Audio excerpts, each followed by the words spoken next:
Parenting a child with autism or ADHD can come with intense meltdowns. And I'm not just talking about typical meltdowns and tantrums that most kids go through. In this video, I'm going to talk about the real reason why your child with autism or ADHD is experiencing intense meltdowns. And most importantly, what you can be doing about it to help them manage these tough emotions. I'm Lisa, a child behavior expert and a parent coach. I have over a decade of experience as a pediatric occupational therapist. In my career, I've worked with hundreds of families who were struggling with their kids' big meltdowns, aggressive behaviors, emotions were just out of control in the home. Many of them believed that the thing to do was just to send their child to behavioral therapy, to occupational therapy, and that would just fix the problem. But despite putting their children in therapy for months, even years, a lot of these parents were not seeing behaviors improve at home and meltdowns were still happening. And I'm gonna let you in on a secret that your therapist is not telling you. The truth is that real change happens at home. The skill of building emotional regulation happens through your interaction with your own child, not through therapy. Therapy is a place where they can learn certain skills, learn certain strategies, but children cannot carry over those strategies by themselves into real life situations. And that's where you come in. You have a vital role in building your child's emotional regulation skills and ending the meltdown cycle that you're in. You need to know what exactly is happening with your child that's causing the meltdowns in the first place, and also what to do about it, how to handle it in the moment. And that's what I'm here for. I'm here to help you feel empowered in knowing exactly what to do to handle your child's meltdowns and tantrums. Before we get into this, I want to acknowledge the difference between an autistic meltdown or a tantrum with a child with ADHD and just normal childhood tantrums. There is a huge difference because the intensity of a meltdown with a child who has autism or ADHD is so much more difficult to handle. It also can last much longer than your average child tantrum. Now, tantrums usually end around the age of 4 or 5. Your children start to learn how to manage their emotions. But with kids who have autism and ADHD, they struggle with emotional regulation, and that is why they get into these big tantrums that are really hard for parents to manage. Autistic meltdowns and meltdowns with ADHD kids also seem to come out of nowhere. It's like there's no sign that indicates that it's about to happen. It just kind of goes from 0 to 100. So if you're a parent of a child with autism or ADHD, what you are going through is extremely tough. Now, I want you to think of your child's brain like a weak phone battery. For some kids, they can go all day without needing to recharge. But for your child, small demands, sensory input can completely burn out their battery. So things like transitioning between activities or sensory input from the environment, like loud noises, bright sounds, lots of visual stimuli, lots of movement around them, or things like demands that are put on them, like being told to do their homework or to sit and focus and listen to an instruction. Those type of things can overwhelm their system. This leads them to completely shutting down and having that meltdown that you're seeing. And as a parent, this puts a lot of stress on you because you are just trying to help your child get through the day, but yet it's causing them to have these meltdowns and it's causing you to feel frustrated in the process. Dealing with this on a daily basis is extremely stressful. And the research actually shows this to be true. There was research reported in the Journal of Autism and Developmental Disorders that parents who are raising kids with autism are actually experiencing stress levels as high as combat soldiers. This type of stress will impact your ability to function in your day-to-day, how you will show up for your family, right? And also in your work environment too. If you're carrying all the stress dealing with your child's daily meltdowns, you will not be able to function at your best. Now, I know this is not how you want to live your life, and it's not how you imagine parenting would be for you. And you're here because you want to end the meltdown cycle that you're in. So I've compiled through the decade of experience and knowledge as an occupational therapist into a step-by-step course that's going to help you to understand why your child is experiencing these meltdowns and ways to prevent it from escalating, as well as give you the skills and tools on how to teach your child emotional regulation skills. Right now, I'm offering an exclusive 35% off discount on my course. So if you're ready to end the meltdown cycle you're in, check it out in the description box. So before we get into these 3 links, If you haven't already, please remember to like and subscribe to my channel, and also comment in the comment section if you are experiencing daily meltdowns with your child with autism or ADHD. So we're about to get into the 3 links behind your child's meltdowns. The first is sensory processing differences. So when you're raising a child with autism and ADHD, they often have sensory differences. So this means that they get overwhelmed or understimulated much more easily than your average child. Being overstimulated means that sensory input from their environment, it could be from sounds, it could be from movement, it could be from the different textures and tastes that they're experiencing. It is sending a signal to their bodies that something about it is not safe, and it's causing their bodies to feel more overwhelmed. And being in this overwhelmed state is not comfortable. So they're going to be more irritable and they're going to be more agitated, which means that it's going to push them into states of a meltdown or dysregulation much more easily. The opposite can also be true where your child is understimulated. They're not getting enough sensory input, so their bodies are craving it. This is where we see a lot of kids with ADHD who have sensory seeking behaviors are engaging in behaviors in their environment that seem disruptive. They might be making a lot of loud sounds, they might be touching a lot of things, moving around, fidgeting, and it's causing a lot of disruptive behaviors in the classroom and also at home. Now, when they're in this state, they're also feeling a sense of discomfort because they don't have that sensory input that makes them feel fulfilled. So they're seeking it out in their environment. When they're in this state, they're going to be as well more irritable, more short. So when you put a demand on them, that can send them into a state of dysregulation much more easily. So if you know your child's experiencing sensory differences, what you need to do is make sure that their sensory needs are being met. So if your child's coming home after school and they are feeling overwhelmed, and you're noticing the meltdowns always happen after school, this is actually called an after-school restraint collapse. And your child's experiencing a lot of overwhelm from the buildup of expectations at school, the social dynamics that they have to navigate at school. They're holding it all in. That's why you're not hearing that there's any problems at school. But when your child comes home, everything explodes out of them. You ask them one little thing to put their coat and hang it on the coat rack, and they just spiral. Or maybe it's time to have a snack and they just completely lose it on you. So what's happening is they are actually feeling a sense of overwhelm. Imagine it like a cup. Their cup has filled up to the rim. And now they come home. They're in a place where they feel safe. They feel secure with you. They know that if they act out, mom or dad is not going to just send them off and make them fend for themselves. They know that they're loved by you.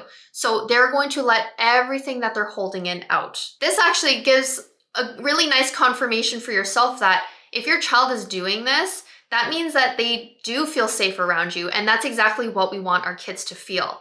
If they are holding it in while they're at home, that's a sign that they do not trust the people in their home environment, that they feel like they have to conceal and suppress their emotions.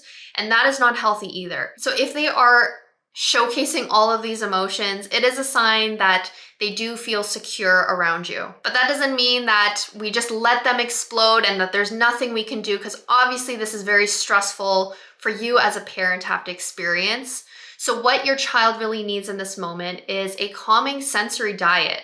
They need something that is going to help them feel more regulated, more grounded, because when their cups are full to the rim, they need to empty it out in a way where they feel like they have more control over themselves and their emotions. So this can look like just setting up a calm, quiet corner somewhere in your house. Get them some weighted blankets or something that they can that is heavy that can be applied on top of them.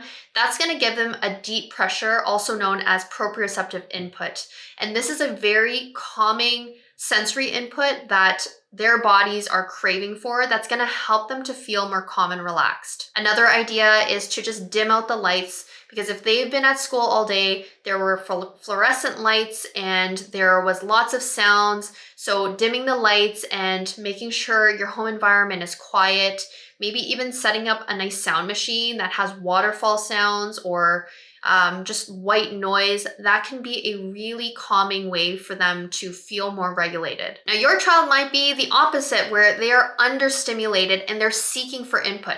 So they're like bouncing off walls, they're climbing on furniture, they're taking things, throwing things, they're just everywhere. So a sensory diet for them is going to look completely different because their needs are different from a child who is overstimulated. So we often see this happen a lot during that bedtime transition, where it's really difficult to settle your kid down, to get them to lay in bed, close their eyes, and just fall asleep. So parents are often battling with their child. They're yelling, screaming, telling them, get into bed, get into your pajamas, and this is causing the big meltdowns. What you need to do is incorporate movement activities into their routine. This can look like doing animal walks across the hallway, so doing bear walks, rabbit hops. They can even carry heavy water jugs and just kind of walk back and forth across the hallway. This is going to give them that deep pressure that they're seeking for and help them to calm their bodies down. That way they're going to be in a better state to actually start slowing down, getting ready for bed. When you start setting predictable and consistent sensory activities into your child's day, this is going to help prevent those really uncontrollable meltdowns that you're experiencing. Now, if you want to know more on how you can actually set up a sensory diet for your child, you can check out this other YouTube video that I created all about sensory diets. The second link to your child's meltdowns is executive functioning delays. Children with autism and ADHD often have differences in their cognitive development. Kids with autism and ADHD often have differences in their cognitive development, specifically with their executive functioning skills. These are cognitive processes that allow us to plan, organize, and execute different tasks. For instance, when you're asking your child to clean their room, this can feel like an overwhelming task because they do not know how to organize and plan the different steps to actually get it done. So when you're asking them and you're trying to get them to do it, it's causing a lot of pushback, which ends up leading to a big meltdown. Then you end up giving up and just saying, forget it, don't clean your room. You end up doing it for them. And then you're just trapped in this cycle, feeling like you're never going to get your child to be able to do anything without a meltdown. But the truth is, this is all rooted in executive functioning delays. Because what we see is that kids who have autism and ADHD, and more specifically ADHD, is that their executive functioning skill level often lags behind their peers by about 2 to 3 years. So you might have a child who is, let's say, 10 years old, and they are actually functioning from an executive functioning level at about a 7 or 8-year-old. So the first step in this is to really reframe your mindset. When you have a child who's struggling with executive functioning, you have to start dropping certain expectations that you have. Now, yes, there are certain things that you would think a 10-year-old would be able to do, but you have to remember, because they have these challenges, they're not able to process and organize their minds to get things done at a 10-year-old level, that you have to simplify the activity for them as if they were about 7 or 8. Now, I don't want to complicate this for you and make you think, well, then I have to know every developmental stage for every age group so then I can, think about my child's age and then minus 2 to 3 years. We're not going to get into that because that ends up putting way too much stress on you. The way I want you to envision this is think about the tasks that your child is struggling to do. So if, let's say, they're struggling to get their rooms cleaned and you've just asked them 10 times, please clean your room, because if you don't, you're not going to have any screen time later, and that's causing the meltdown. I want you to look at the task itself. You just ask them to clean their room. That is a very big instruction for a child who's struggling with executive functioning skills to figure out what exactly they need to do. So what you want to do is break down that ask into smaller chunkable steps. So if you want your child to clean their room, what exactly do you want them to do? Are you seeing lots of clothes everywhere and you want them to put that into the hamper? So you're going to give that specific instruction. You're going to say to them, instead of asking them to clean their entire room, you're going to help them focus on that one task and say to them, see all the clothes that are on the room. I want you to put them all in this one hamper that's sitting right here. And that's it. And you're giving them that ability to actually focus on that one task and get it done and help them feel accomplished. Now, when you do that and you chunk every single piece of that task to organize and clean their room, they're going to feel like it's actually doable. And the pushback and the meltdowns that you're experiencing are going to decline because you're actually supporting them in their executive delay or dysfunction, and you're actually giving them tools to help them chunk. And when you start teaching them this skill, they're going to start being able to do this more and more on their own. Now, the final link to your child's meltdowns is communication challenges. Children with autism and ADHD often have different types of communication challenges. So they might struggle with actually reading social cues. They might actually have difficulties with processing language. And so when an instruction is given to them, they might be processing it differently and not fully understanding, which can lead to a lot of misunderstanding and miscommunication. So here's an example to help paint this picture better. Imagine you're playing a game as a family with your child, and someone is saying, "I'm not gonna let you win this time," kind of in a joking kind of way, but your child is misinterpreting it and is thinking that you don't want them to win this game. And now they feel a sense of unfairness, and it's causing them to get really upset, leading to the meltdown you're experiencing. I've had so many parents tell me this. It could just be something so simple. You're starting a fun activity together and it ends up leading into a meltdown. And a lot of the times it's because your child is not understanding the instructions, or there's certain social cues and social communication things happening and your child's misinterpreting it, and they're getting really angry or frustrated over it, causing a meltdown, and it just ruins the entire evening for families. As parents, these types of situations can be extremely frustrating, and it's very common to say something like, "Oh, you're overreacting, that's not a big deal." And this ends up invalidating your child's feelings and emotions, which is due to a misunderstanding and miscommunication.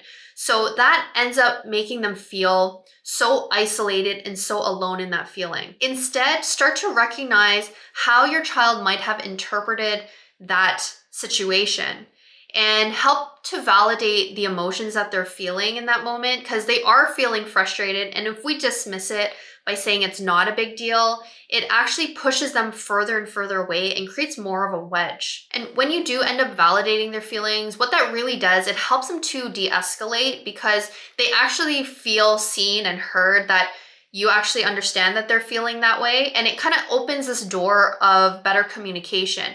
Now you can get into the misunderstanding. So if someone made a comment that, "I'm gonna win this time," and your child may have interpreted it as, "I don't want you to win," when their defense walls are down, this is your moment to explain and help them to understand that miscommunication, and that your intention wasn't for you to make them feel bad. So these three areas of sensory processing, executive functioning, and communication are the links to your child's meltdowns. Once you start addressing them from these foundational pieces, you're going to start seeing less meltdowns and better cooperative behavior. Once you start addressing these three foundational pillars, you are going to see a huge shift in your child's behaviors, and you're going to see a huge reduction in your child's meltdowns. So I just outlined the three links to your child's meltdowns, but there are actually two more that really make a huge impact in reducing your child's meltdowns and building emotional regulation skills. And I explain this all in my brand new course about emotional regulation. It's a step-by-step guide on what you can do to help identify what's causing your child's meltdowns and the strategies behind it that are going to help build your child's skills so that they can manage their tough emotions. I've had so many parents reaching out to me because they're struggling with their child's meltdowns, which is why I'm making this course right now as accessible as possible and offering at a 35% off discount. So if you are ready to end your child's meltdown cycles and start creating a more calm and a harmonious home, check it out in the description box. Thank you so much for watching. I hope you enjoyed this video and found it helpful. Please comment in the comment section which one of these links you're recognizing is the cause of your child's meltdowns. And remember to like and subscribe to my channel so you don't miss out on episodes like this. Thank you guys so much for watching, and I'll see you guys in the next one.